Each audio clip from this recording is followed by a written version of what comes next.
નમસ્કાર દર્શક મિત્રો, સ્વાગત છે આપ સર્વેનું જીડીપીએલ જુનાગઢ ન્યૂઝમાં. જીડીપીએલ જુનાગઢ ન્યૂઝ ફરીથી એકવાર સમાચારમાં અગ્રેસર રહ્યું છે.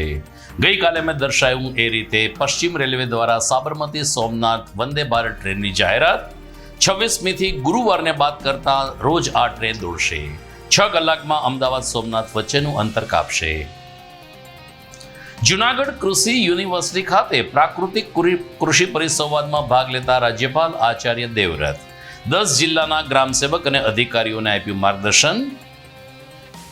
ગિરનાર વિકાસની વાતો કરતી સરકાર યાત્રિકોને પીવાનું પાણી પૂરું પાડી શકતી નથી. છાશવારે રોપવેમાં મફત મુસાફરી કરીને અંબાજી જતા ભાજપના આગેવાનોને પાણીના ખાલી પરબ દેખાતા નથી. અને શહેરની મધ્યમાં વાળંદ સોસાયટીમાં સિંહણનું રાત્રિ પેટ્રોલિંગ, 7 થી 8 ગાય હોવા છતાં સિંહણે મારણ ન કર્યું. આ તમામ સમાચાર વિગતવાર જોઈએ તે પહેલા લઈએ એક બ્રેક.